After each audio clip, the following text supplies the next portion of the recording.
Electrochemical cell representations can feel really confusing at first. There are lots of symbols, lines, phases and conventions all mixed together. But once you understand what those things are actually representing, they become much more logical. In this video, I'll show you how to draw electrochemical cells properly, how conventional representations work, and some common mistakes to avoid. So there are two different ways you could be asked to represent an electrochemical cell in an exam, either as a labelled diagram or as a conventional representation. We're going to start with labelled diagrams, and in reality, exam questions will usually only ask you to draw a single electrode rather than a complete cell, so we'll ignore the second half of the cell for now. First off, you need a beaker containing your electrolyte solution, with the electrode clearly in contact with that solution. It needs to visibly pass through the meniscus. We can't have random floating electrodes here, there and everywhere. Then we need a salt bridge. Again, we need to make sure that it is actually in contact with the solution. You'd be amazed at how many students lose silly marks for things like this. And then I've got my electrode clearly connected to a voltmeter to allow a potential difference to be measured.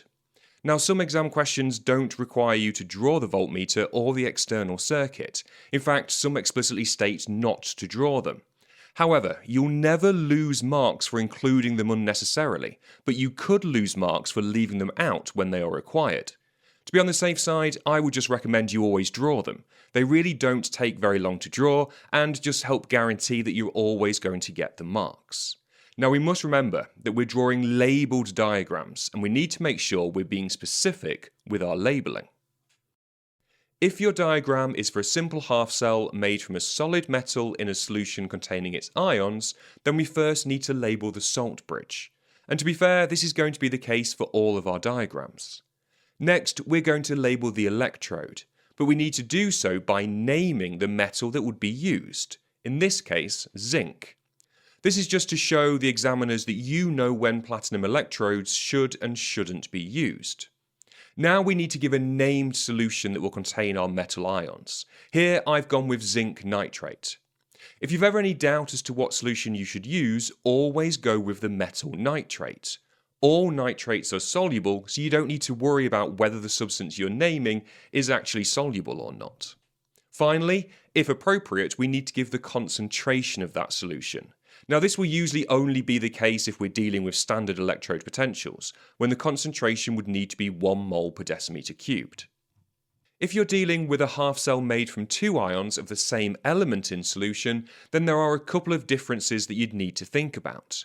You still need the salt bridge clearly labelled, but this time you would need to include a platinum electrode, as there's no conducting solid. The ions in solution can't transfer electrons directly into the external circuit, so there does need to be an inert conductor. As before, you then need to name the solution containing the ions. However, this time you'd actually need to name 2 solutions, one for each ion. And this is one of those small details that often catches students out. Then, finally, the concentrations if needed as before. And then last but not least, you could also be asked to draw a labelled diagram for a standard hydrogen electrode. And for this one, the electrode part is going to look very different, and I would suggest getting some practice in drawing this so that it comes naturally to you in an exam. In terms of labels, we need our salt bridge as always, and then the platinum electrode as our conducting solid. We then also need to label the hydrogen gas, and your diagram must show the gas delivery directly onto and over the platinum electrode. And you can see that clearly in this diagram with the bubbles. As before, we need a named solution, in this case an acid. I would strongly suggest you always go with hydrochloric or nitric acid, as that just keeps things simple. Finally, you're likely to need the concentration for this one, as hydrogen electrodes are more often than not being used under standard conditions. So let's take a look at a quick example. Here I'm being asked to draw a clearly labelled diagram of a Fe3+ and Fe2+ half cell.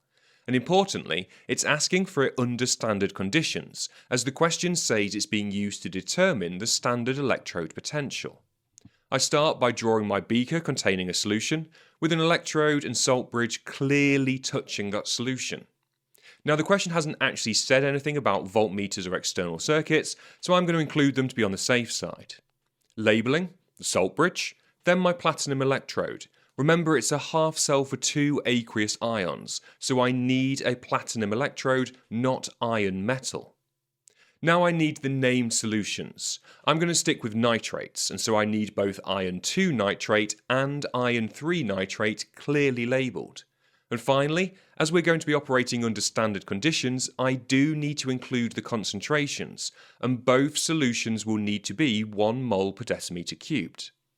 Drawing fully labelled diagrams like this one is time consuming, so scientists will often use a shorthand version called a conventional representation. And as the name suggests, there are certain rules or conventions that we need to follow so that everyone writes them in the same way. So here's a conventional representation of a zinc-copper cell. We have the zinc half cell on the left and the copper half cell on the right, and that placement isn't random. In this particular cell, it would be the zinc electrode where oxidation takes place, and in conventional representations, the oxidation half cell always goes on the left, which means that the reduction half cell must always be on the right. You'll also notice that as you read from left to right, the conventional representation shows this. On the left, the zinc atoms lose electrons and become zinc ions, whereas on the right, the copper ions gain electrons and become copper atoms. The two half cells themselves are separated by two vertical lines. These lines represent the boundary between the two half cells and indicate the presence of the salt bridge connecting them. Now there are also some single vertical lines, and these represent phase boundaries. They separate substances within each half cell that are in different phases. And phases can be considered as solids, liquids and gases, with solutions being liquids. So in this example, both phase boundaries are representing a separation from liquids, the ions in solution, and solids, the metal atoms. If we had multiple substances that were in the same phase, we would just separate them with a comma instead of a single vertical line. Now that we know the basics of what a conventional representation looks like, let's take a look at building one from scratch, and we'll start simple and work our way up to some more complex ones. Usually you'll be asked to construct a conventional representation either by using electrochemical series, as shown here, or by using given electrode potential values. And it doesn't matter which you're asked to do, as the process is exactly the same regardless. Here, we're told that an iron half cell and a zinc half cell are connected, and we're asked to give the conventional representation for that cell. The first thing we always need to do is identify which half cell is being oxidized and which is being reduced. To do that, we compare the electrode potential values. The more negative electrode potential is oxidized, and the more positive electrode potential is reduced. So in this case, zinc with its more negative electrode potential will be oxidized, and iron will be reduced. Then we write out the half equation for each reaction, so that we can clearly see what the reactants and products are in each. For this example, I've got my zinc atoms being oxidized to zinc ions, and iron ions being reduced to iron atoms. Now that our prep work is done, we can actually start to construct the conventional representation, starting with the oxidation half cell, which is always written on the left. First off, we write down the species that is being oxidized, my zinc atoms, followed by the product it forms, my zinc ions. If the two species are in the same phase, we separate them with a comma. If they're in different phases, we separate them with a single vertical line. In this case, I've got two different phases, so a single vertical line is needed. Now that the oxidation half cell is complete, we draw our double vertical lines to represent the salt bridge and to show the separation of the two half cells. The reduction half cell is then constructed in exactly the same way. Starting species first, the Fe2 plus ions, followed by the product, the iron atoms. As before, if they were both in the same phase, we'd use a comma to separate them, but as they're both in different phases, we use a single vertical line. And there we have our finished conventional representation, with the oxidation half cell on the left, the reduction half cell on the right, and the salt bridge in the middle separating them. Let's take a look at another example. This one a little bit more complex as we're dealing with a half cell involving two ions of the same element in solution. However, the overall process is exactly the same, we just need to consider one extra detail. Firstly, I compare the electrode potential values to identify which half cell would be oxidized and which would be reduced. Here, iron has the more negative electrode potential, and so it would be oxidized. I then write out the two half equations, exactly as before. Then, starting with the oxidation half cell, I build up my conventional representation. Firstly writing the starting species, followed by the product. I separate them with a comma if they're in the same phase, as in this example, or by using a single vertical line if they're in different phases. Now this is where this one gets a little more complicated. Looking at the half cell so far, there isn't a solid conductor to use as the electrode, so we need to include a platinum electrode. Platinum electrodes are always included on the very outside of conventional representations, so either on the far left for the oxidation side or far right for the reduction side, and they'll always be separated by a phase boundary. So for this example, I add the platinum electrode to the far left, with a phase boundary separating it. And that's my oxidation half cell complete. I add in the double vertical lines for the salt bridge and move on to the reduction half cell. Starting species, then product, separated with a comma or single vertical line depending on whether they're in the same phase or not.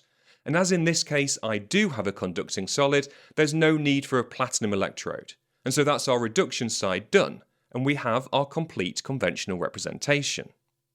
Now, some electrochemical cells can have what appear to be complicated half equations, and these usually involve cells that operate in acidic or alkaline conditions. So you'll see H pluses, OH minuses, and water molecules in the half equations.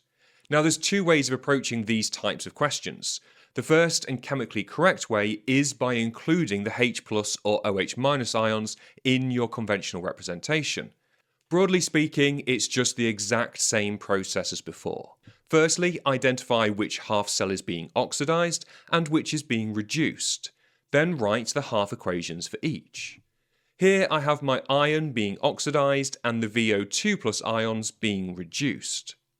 When drawing the conventional representation, you should include the H plus ions, but not any water molecules. And the same would apply if the half equation had OH minus ions instead of H plus. So I can write my conventional representation of the oxidation half cell, followed by the salt bridge as normal. There's nothing different or unusual happening there. For the reduction side, however, I'm going to list my various species, ignoring the water molecule, in the order they appear in my half equation, separating them as usual with either a comma or a single vertical line, depending upon whether they are in the same phase or not. So I start with my VO2 plus ion, followed by the H plus ion separated by a comma as they're both in the same phase. And then the V3 plus ion, again separated by a comma as it's also in the same phase.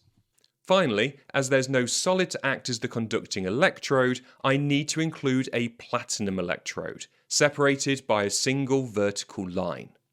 The second, more simple option is to just ignore the H plus and OH minus ions entirely.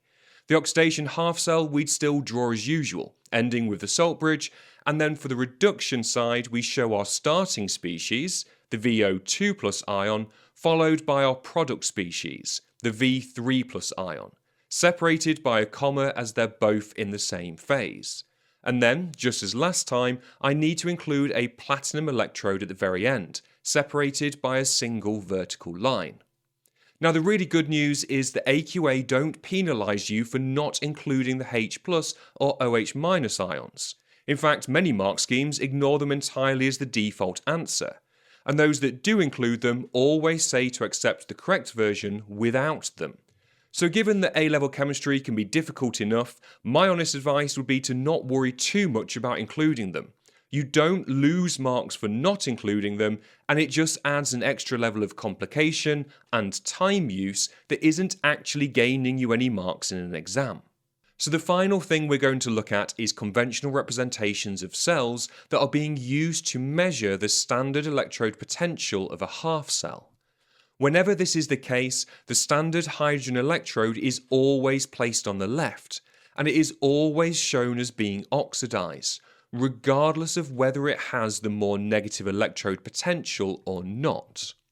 So here I've got an electrochemical series, and I'm going to draw the conventional representation of a cell being used to determine the standard electrode potential of a tin half cell. Notice how the hydrogen half cell isn't listed in this electrochemical series. You are expected to know that it has a standard electrode potential value of 0 volts, and also to be able to recall the half equation for it. Now, even though tin has a more negative electrode potential, I will still place hydrogen on the left and have it as being oxidized. So for my two half equations, I have the oxidation of hydrogen gas and the reduction of tin ions. Then I just build up the conventional representation as usual. Hydrogen going to hydrogen ions, separated by a vertical line on the left. And then, because there's no solid conductor, I add a platinum electrode. Now that the oxidation half cell is complete, I add my salt bridge before adding the tin ions being reduced to tin atoms on the right, separated by a vertical line to show that they're in different phases. As there is a solid conductor, I don't need to include a platinum electrode. Now, the key thing to remember is that whenever you are measuring standard electrode potentials, the hydrogen half cell must always go on the left and must always be shown as being oxidized. So hopefully conventional representations now feel a little less intimidating.